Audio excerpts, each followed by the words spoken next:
ఉన్నారు. ఆమె కనుక దేవుని మీద ఇవన్నీ తెలుసుకోవాలంటే మందిరానికి రావాలి, దేవుని ఎడల విశ్వాసం ఉంచాలి, ఎవడి నమ్మకం ఉంచాలి.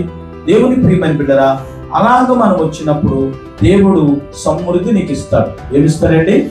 సమృద్ధి. పక్కలకు చెప్పండి. 1+1 ఆఫర్ అన్నమాట. ఇప్పుడు ఏమైంది? నేడే కాకుండా దేవుడు నీకు ఏమిచ్చాడు? మందిరానికి రావడం ద్వారా సమృద్ధి. ఈ సమృద్ధి నీ నుంచి ఎవరు కూడా తీయలేరు. పక్కలకు చెప్పు, నా సమృద్ధి నాదే, నీ సమృద్ధి నీదే. కనుక దేవుని ప్రియమైన బిడ్డరా, ఒకరి సమృద్ధి ఇంకొకరికి దేవుడు ఇవ్వడు. అది దేవుడు నీకిచ్చిన సమృద్ధి నీది. కనుక నీకిచ్చిన సమృద్ధి ఇంకొకరికి ఇవ్వడు. నీకు ఒకలాగిచ్చి ఇంకొకరికి ఒకలాగా ఇవ్వడు. ఎవరికి ఇవ్వాల్సిన సమృద్ధి వారికి ఇస్తాడు. ఆమె చెప్పాడు. హల్లెలూయా. ఈ సమృద్ధి ఎక్కడ ఉంటుందంటే మందిరంలో మాత్రమే ఆయన సమృద్ధి. చూడండి, ఇప్పుడు ఎంతమంది ఉన్నారు, మందిరానికి వచ్చారు, మీ మనసులో ఏదో ఒకటి కొట్టుమిట్లాడుతూ ఉంది.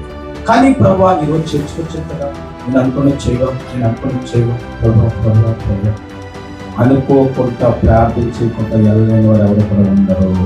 ఖచ్చితంగా ప్రార్థన. ప్రభా ఇన్ని రోజుల నుంచి రోజు వస్తున్నాను కదా ప్రభా, నాయనా నీ మందిరంలో ఉంటాను కదా ప్రభా, నువ్వు చూస్తున్నావు కదా ప్రభా, నేను మనుషుల కోసం అయితే రావట్లేదు ప్రభువా, నీ కోసం వస్తున్నాను ప్రభువా నీ మందిరానికి, నా ఇల్లంతా సమృద్ధితో పొంగిపోవాలి ప్రభు అని ప్రార్థన చేసుకున్నాను కూడా నేను రోషంగా బతకాలనుకుంటున్నాను ప్రభువా. ఎలా బతకాలనుకుంటున్నారు? పౌరుషంగా బతకాలనుకుంటున్నాను ప్రభువా.